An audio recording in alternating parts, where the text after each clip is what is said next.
Hari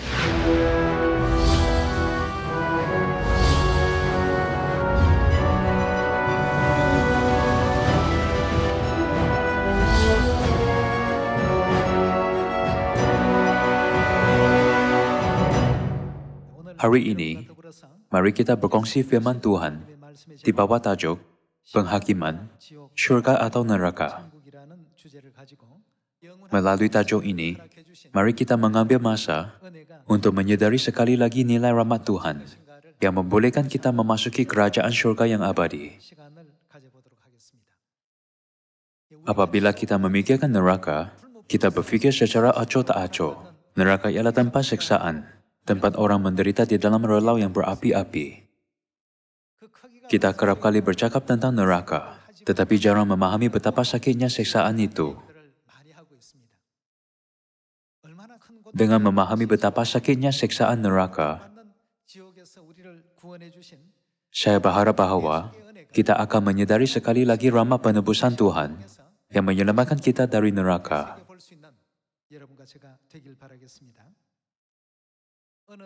Saya ingin berkongsi satu haruman Sion dengan Anda.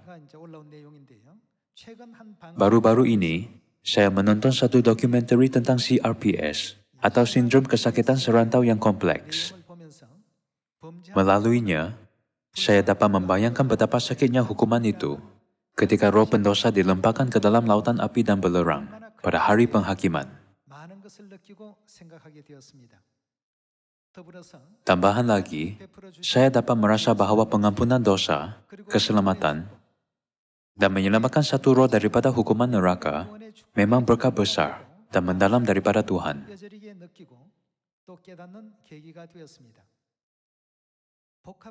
CRPS ialah penyakit jarang jumpa yang tidak dapat disembuhkan, yang kekal di sekitar kecederaan dan menimbulkan kesakitan paling teruk yang manusia dapat rasakan. Ia adalah penyakit mengerikan yang menyebabkan kesakitan yang boleh dibandingkan dengan kesakitan bersalin atau kesakitan bahagian tubuh terbakar atau diamputasi. Tahap kesakitan boleh dinilai dengan skala kesakitan dalam lingkungan 1 hingga 10. Angka rendah dalam skala merangkumi sakit kepala ringan, sakit otot, dan sakit belakang kronik. Kemudian kesakitan yang dirasai semasa kemoterapi. Terdapat kesakitan dikenakan titik tekanan dan tidak dapat bernafas. Sakit bersalin secara semula jadi, amputasi anggota badan, dan kesakitan yang paling teruk, yaitu kesakitan terbakar oleh api. CRPS menimbulkan sensasi terpotong atau terbakar, yang menyebabkan kesakitan paling teruk yang manusia dapat rasakan, dan ia merupakan penyakit paling dahsyat yang manusia alami. Memandangkan punca penyakit ini masih belum diketahui, tiada perubatan atau rawatan dapat menyembuhkannya. Maklumat doktor adalah untuk mengatasi gejala dengan mengurangkan kesakitan. Penyakit ini berkembang ketika otonomi sistem saraf rosak selepas kecederaan, seperti kemalangan kereta, atau kecederaan ringan seperti penyuluhan kaki. Maksudnya, ia boleh terjadi kepada sesiapa sahaja pada bila-bila masa. Memandangkan pesakit menderita kesakitan yang teruk, mereka ingin mengamputasi bahagian badan yang rasa sakit. Namun, oleh sebab punca kesakitan berada dalam jaringan saraf, mereka masih rasa sensasi kesakitan walaupun sudah melaksanakan pemotongan.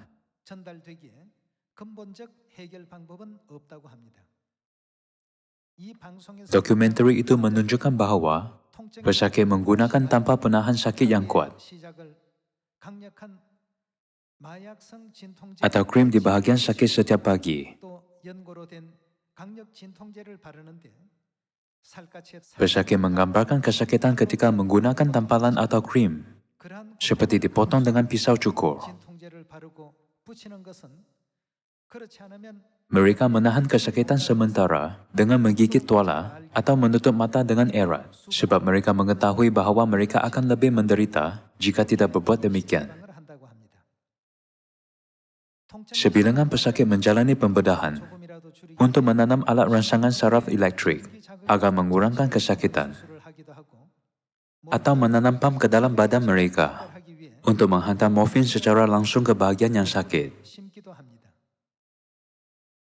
Walaupun mereka membuat persiapan untuknya, kesakitan masih datang secara tiba-tiba, dan jika ia berlaku, semuanya tidak berfungsi langsung. Rasa seperti mereka dipenggal dengan kapak, terseksa dalam penderitaan sampai pingsan. Mereka cuba bertahan, tarik nafas secara mendalam dan luar, tetapi kesakitan itu rasanya seperti tidak akan menghilang. Kesakitan itu berkembang beberapa kali sehari, dan biasanya berlangsung selama 10 hingga 30 menit. Pesakit tidak mempunyai pilihan, tetapi hanya menunggu sampai ia berhenti. Pesakit berkata bahwa harapan terbesar adalah kesakitan yang melampau itu berakhir dalam 30 menit. Jika tidak berakhir, mereka mesti pergi ke bilik kecemasan untuk mendapat suntikan yang mahal. Seorang pesakit dibawa ke bilik kecemasan sehari sebelumnya dan dibawa balik lagi. Semasa dalam penderitaan, dia berkata, "Aku berharap untuk mengamputasi kakiku."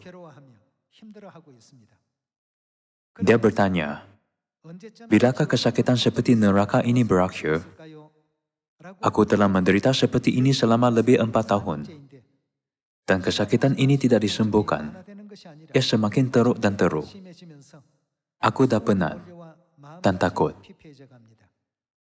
Pesakit yang mengalami gejala teruk menggambarkan kesakitan mereka dengan pelbagai cara. Orang yang berusia 40-an menggambarkan kesakitan mereka seperti semua sendi di kaki dipotong dengan pisau pemotong daging yang panjang secara perlahan dan paksa. Kesakitan terbakar ini tidak cetek seperti kulit terbakar, tetapi rasa dibakar api. Tambahan lagi, semasa terseksa dalam kesakitan, mereka mencederakan diri sampai berdarah, tetapi mereka tidak sedar, disebabkan kesakitan yang mereka tahan adalah lebih teruk. Pengarah program bertanya kepada seorang daripada mereka, "Mengapakah terdapat banyak paru di tanganmu?" Pesakit berkata, "Apabila timbulnya rasa sakit, aku memanaskan shilling dan memegangnya dengan penyepit, meletakkannya di bahagian yang menyakitkan. Berharap kesakitanku akan dihilangkan." Dia juga berkata bahwa parut yang lain adalah daripada memotong lengannya dengan bila yang tajam. Berharap kesakitannya juga dapat dihilangkan. Seorang pesakit muda yang berumur 25 tahun berkata, "Tidak ada seorang yang dapat memahami kesakitan ini. Hanya orang yang merasainya boleh mengetahui apa rasanya. Hanya mereka tahu betapa mendalam dan kuatnya kesakitan itu." Melihat bagaimana pesakit CRPS hidup dalam kesakitan yang berterusan setiap hari dan ingin dibebaskan daripada kesakitan itu walaupun sikit, saya telah mempelajari definisi kesakitan. Melalui ini, saya juga rasa saya layak dihukum di neraka dengan api yang tidak terpadam, disebabkan dosa saya yang tidak dapat diampunkan di syurga. Saya tertanya-tanya, di mana saya berada dan kehidupan jenis apa yang akan saya jalani jika Bapa dan Ibu Syurgawi tidak menyelamatkan saya melalui pengorbanan dan kasih mereka. Setiap kali saya membayangkannya, hidup dalam kesakitan yang luar biasa sebagai pesakit CRPS rohani yang terseksa di neraka, saya menaikkan bulu roma dan tegaknya rambut pada kulit. Pesakit CRPS sekurang-kurangnya dapat mengurangkan kesakitannya dengan obat tahan sakit walaupun hanya sedikit. Namun, seperti yang kita lihat dalam perumpamaan orang kaya, setitik air pun tidak dibenarkan untuk memuaskan orang di neraka. Memikirkan ini, saya dapat menyadari betapa diberkatinya kita, kerana dapat bertaubat dan dibersihkan daripada dosa kita di bumi.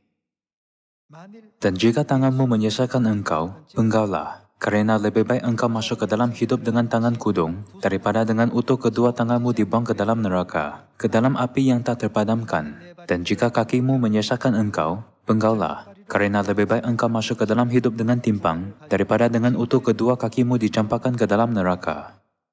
Dan jika matamu menyesatkan engkau, jungkirlah, Karena lebih baik engkau masuk ke dalam kerajaan Tuhan dengan bermata satu, daripada dengan bermata dua dicampakkan ke dalam neraka, di mana ulat-ulat bangkai tidak mati, dan api tidak padam. Karena setiap orang akan digarami dengan api. Saya bersyukur, karena memahami betapa menyakitkannya di neraka. Memandangkan Tuhan mengampunkan semua dosaku yang dilakukan di surga, dengan menumpahkan darah berharganya, saya akan memelihara perjanjian baru dengan lebih bersungguh-sungguh mulai sekarang.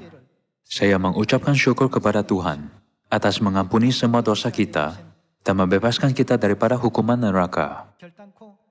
Saya tidak akan menjadi orang yang tidak bersyukur atau bodoh, yang dihukum kerana menganggap hina darah perjanjian. Orang kaya itu juga mati, lalu dikubur, dan sementara ia menderita sengsara di alam maut, suruhlah Lazarus, supaya ia mencelupkan ujung jarinya ke dalam air dan menyejukkan lidahku, sebab aku sangat kesakitan dalam nyala api ini. Saya telah melihat dan mendengar kata-kata ini banyak kali. Ayat ini menggambarkan kesakitan orang kaya, tetapi saya tidak tahu betapa berusaha dia mencari cara untuk membebaskan dirinya daripada kesakitan neraka. Saya hanya menganggapnya secara luaran. Melalui pembelajaran tentang kesakitan yang disebabkan oleh CRPS, sekarang saya dapat memahami kesakitan neraka dalam hati saya. Sekaranglah masa ketika Tuhan mencurahkan belas kasihan dan rahmat-Nya yang tidak terbatas seperti air terjun, dengan menghapuskan penderitaan dan kesakitan yang disebabkan oleh dosa-dosa kita. Saya ingin menjadi anak Tuhan yang tidak membazirkan masa, tetapi menjadi orang yang menerima Roh Kudus yang Tuhan berikan kepada kita semua. Saya tertanya-tanya tentang perasaan Ibu Surgawi yang mengetahui bahwa anak-anaknya yang berdosa di surga akan menderita hukuman yang abadi.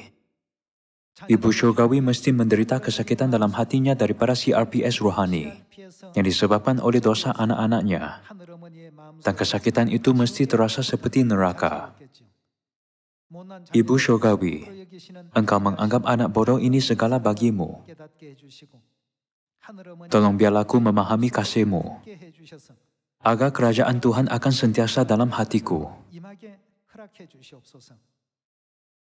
Kita ialah roh malang yang dihukum untuk hidup sebagai pesakit CRPS di neraka.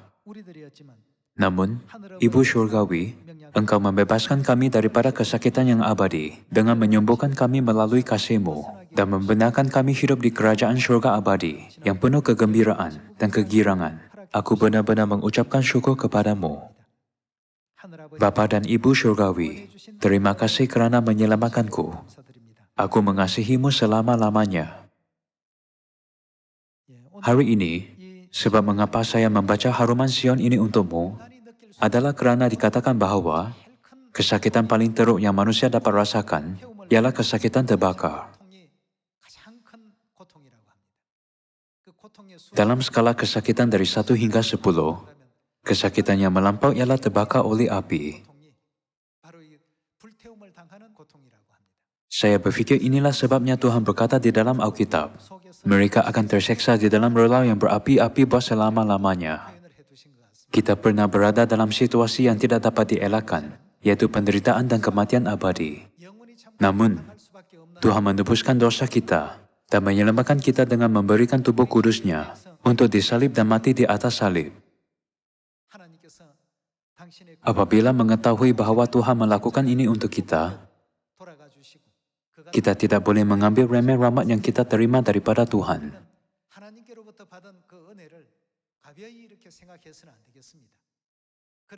Yang menarik perhatian saya, bahawa cerita orang yang menderita daripada sindrom ini telah diperkenalkan di TV. Mereka berkata bahawa kesakitan itu sangat teruk sehingga mereka ingin mengamputasi lengan dan kaki mereka. Mereka menderita kemurungan kerana selalu sakit dan tidak dapat tidur. Tidak ada cara untuk dibebaskan daripada perhambaan yang menyakitkan ini. Kehidupan kita di bumi ini adalah sementara. Pada suatu ketika kita mesti meninggalkan bumi ini. Waktu itu akan datang ketika segalanya berhenti. Namun, bagaimana dengan kesakitan di neraka? Kesakitan di neraka tidak dapat dibandingkan dengan kesakitan CRPS di bumi ini. Kesakitan neraka tidak akan berakhir. Kalian semua, apabila kita berpikir tentang ini, bagaimana boleh kita berkata bahwa keselamatan Tuhan adalah tidak penting, dan bagaimana boleh kita mengambil remeh nilai keselamatan kita? Memandangkan neraka pasti wujud, bukankah Tuhan datang dalam badan dan memberitakan firman kebenaran untuk menyelamatkan satu roh lagi, walaupun ada pelbagai jenis ejekan atau cemoohan daripada orang, agar kita tidak akan terjatuh ke dalam tempat itu? Marilah melihat firman Tuhan di dalam buku Matius bab 7 ayat 21. Bukan setiap orang yang berseru kepadaku Tuhan, Tuhan, akan masuk ke dalam kerajaan surga. Kemanakah mereka akan pergi jika tidak dapat memasuki surga? Hanyalah neraka. Tuhan berkata bahwa semua manusia akan menghadapi penghakiman selepas mati. Pada waktu itu, mereka akan dihantar sama ada ke surga atau ke neraka. Jalan ke surga adalah berusaha setiap hari untuk menyadari kehendak Tuhan dan hidup menurut kehendaknya. Bukankah kita harus selalu hidup seperti ini? Namun, tidak kira betapa banyak pesakit CRPS menggambarkan kesakitan mereka, orang tidak dapat memahaminya. Kata seorang dalam temu duga, bahwa tidak ada seorang, kecuali dia sendiri yang dapat memahami kesakitan yang dia rasakan. Tidak ada seorang tahu betapa menyakitkannya, bahkan ibu bapa atau adik-beradiknya. Mereka melihat dia berada dalam kesakitan, tetapi walaupun dia coba menjelaskannya kepada mereka berkali-kali, oleh sebab mereka tidak dapat merasakan kesakitan itu secara terus, mereka bosan mendengarnya. Bukankah ini sebabnya mengapa Tuhan datang ke bumi ini dalam badan untuk mengajak kita jalan ke surga? Tuhan berkata, bukan setiap orang yang berseru kepadaku Tuhan, Tuhan akan masuk ke dalam kerajaan surga, melainkan dia yang melakukan kehendak Bapa-Ku yang di surga. Marilah melihat ayat 22. Pada hari terakhir, banyak orang akan berseru kepadaku Tuhan, Tuhan, bukankah kami bernubuat demi namamu, dan mengusir setan demi namamu, dan mengadakan banyak mujizat demi namamu juga. Pada waktu itulah aku akan berterus terang kepada mereka dan berkata, aku tidak pernah mengenal kamu, enyahlah daripadaku, kamu sekalian pembuat kejahatan. Yesus berada di surga. Jika Yesus menyuruh mereka pergi kerana tidak layak untuk masuk, kemana akan mereka pergi? Apabila kita berfikir tentang kesakitan yang akan kita alami di neraka selama-lamanya, janganlah kita menjadi orang bodoh dan mengambil remeh nilai syurga dan rahmat Tuhan yang menyelamatkan kita.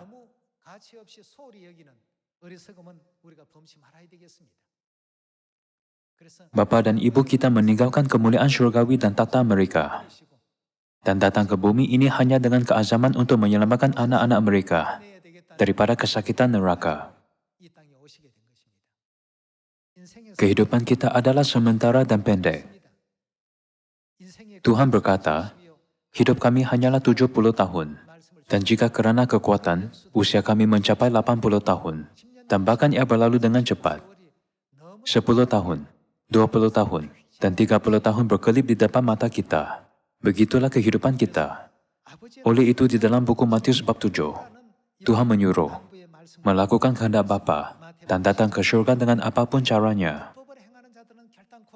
Tuhan berkata dengan tegas bahwa orang yang melanggar hukum tidak akan datang ke surga.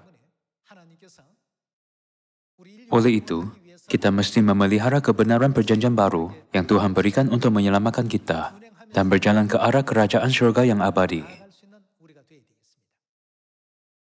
Mari kita lihat perumpamaan yang Yesus sendiri berikan berkenaan surga dan neraka.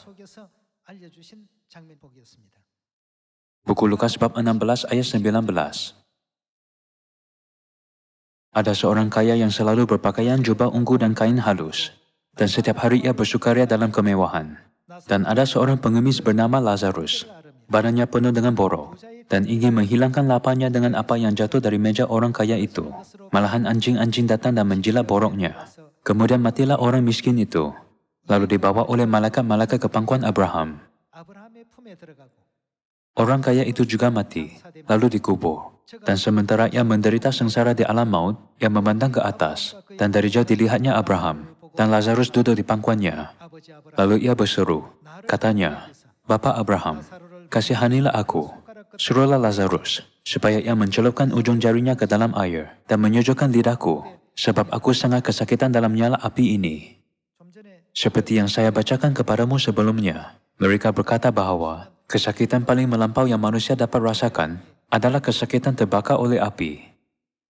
Melalui perumpamaan orang kaya yang pergi ke neraka, Yesus menjelaskan bahwa kesakitan di neraka adalah jenis kesakitan paling melampau yang tidak dapat dibandingkan dengan apa-apa kesakitan di bumi ini.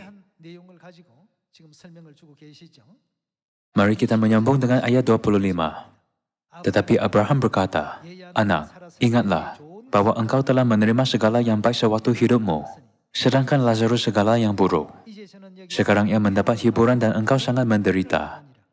Selain daripada itu, di antara kami dan engkau terbentang jurang yang tak seberangi, supaya mereka yang mau pergi dari sini kepadamu, ataupun mereka yang mau datang dari situ kepada kami tidak dapat menyeberang." Kata orang itu, "Kalau demikian, aku minta kepadamu, Bapa, supaya engkau menyuruh dia ke rumah ayahku, sebab masih ada 5 orang saudaraku, supaya ia memperingati mereka dengan sungguh-sungguh, agar mereka jangan masuk kelak ke dalam tempat penderitaan ini."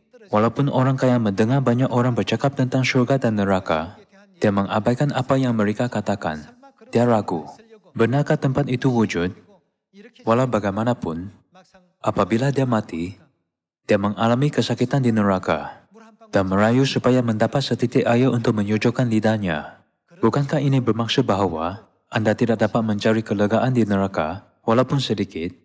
Kalian semua, Tuhan menyelamatkan kita daripada kesakitan sebegini. Memandangkan neraka ialah tempat sebegini. Bukankah Tuhan datang ke bumi ini dan berkata berulang kali, "Percayalah kepada Tuhan"? Mari kita menyambung dengan ayat 29.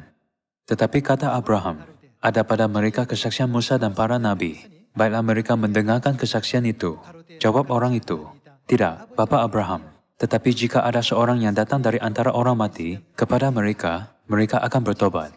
Dia menyangka bahwa orang akan percaya jika seorang antara orang mati bangkit dan pergi kepada mereka, serta berkata, "Syurga dan neraka benar-benar wujud. Jadi janganlah pergi ke neraka. Tempat kamu akan diseksa." Abangmu meminta aku untuk menyampaikan mesej ini kepadamu. Walaupun dia melakukannya, adakah mereka akan percaya? Tuhan berkata bahwa mereka tidak akan percaya. Ayat 31. Kata Abraham kepadanya, "Jika mereka tidak mendengarkan kesaksian Musa dan para nabi, mereka tidak juga akan mau diyakinkan, sekalipun oleh seorang yang bangkit dari antara orang mati." Kalian semua, Yesus datang ke bumi ini dan memberitahu kita bahwa tempat yang begitu menyakitkan seperti neraka wujud, dan bahwa kerajaan surga yang abadi, tempat kita akan mendapat kelegaan dalam pangkuan Tuhan, juga wujud. Sebaik sahaja kehidupan kita di bumi ini berakhir, semua orang akan dipanggil oleh Tuhan. Pada hari itu, Ia akan memutuskan sama ada kita pergi ke neraka atau ke surga. Bukankah kita semua harus pergi ke surga? Untuk memasuki kerajaan surga, bukankah kita sekarang sedang beribadah, berdoa, meminta Tuhan untuk pengampunan dosa, dan berusaha untuk memberitakan berita baik kepada semua orang? Sesungguhnya, kehidupan kita di bumi ini adalah sementara. Kehidupan kita berlalu dengan sangat cepat. Namun karena Tuhan Bapa dan Ibu sangat mengasihi kita telah diberikan peluang dalam kehidupan kita untuk menerima keselamatan dan memasuki surga. Berikanlah kesyukuran dan kemuliaan kepada Tuhan. Mari kita lihat buku Wahyu, bab 20 ayat 10. Dan iblis, yang menyesatkan mereka, dilempahkan ke dalam lautan api dan belerang, yaitu tempat binatang dan nabi palsu itu. Dan mereka disiksa siang malam sampai berapa lama? Sampai selama-lamanya. Nabi-nabi palsu dan orang yang mengikut mereka akan semuanya disiksa siang dan malam buat selama-lamanya. Ayat 14. Lalu maut dan kerajaan maut itu dilemparkanlah ke dalam lautan api. Itulah kematian yang kedua, lautan api. Dan setiap orang yang tidak ditemukan namanya tertulis di dalam kitab kehidupan itu, apa terjadi kepadanya, ia dilemparkan ke dalam lautan api itu. Bukankah kita bersyukur kepada Tuhan atas membaptis kita dan menulis nama kita di dalam kitab kehidupan? Memandangkan orang di dunia tidak mengetahui ini, walaupun kita memberitakan kebenaran kepada mereka berkali-kali dan meminta mereka untuk dibaptis, mereka tidak mendengar, mereka ragu. Adakah dunia rohani wujud? Kalian semua, tidak ada pesakit yang menderita CRPS pernah berfikir bahwa mereka akan menderita sindrom itu. Tidak ada yang menyangka itu. Namun, yang menimpa mereka secara tiba-tiba, ada yang berumur 20-an, ada yang berumur 30-an, dan ada yang berumur 40-an. Ketika itulah mereka menyadari betapa bahagia dan pentingnya kehidupan mereka sebelum mereka menderita. Di bumi ini, tidak ada cara untuk melegakan kesakitan itu. Marilah melihat ayat 12. Dan aku melihat orang-orang mati, besar dan kecil, berdiri di depan takhta itu. Lalu dibuka semua kitab, dan dibuka juga sebuah kitab lain, yaitu kitab kehidupan. Dan orang-orang mati dihakimi menurut apa? Orang-orang mati dihakimi menurut perbuatan mereka. Tindakan yang kita ambil, iman yang kita miliki, dan usaha kita untuk menerima pengampunan dosa semasa hidup di bumi ini. Apa yang akan terjadi dengan semua perkara ini di dalam kitab kehidupan, semuanya akan dicatatkan.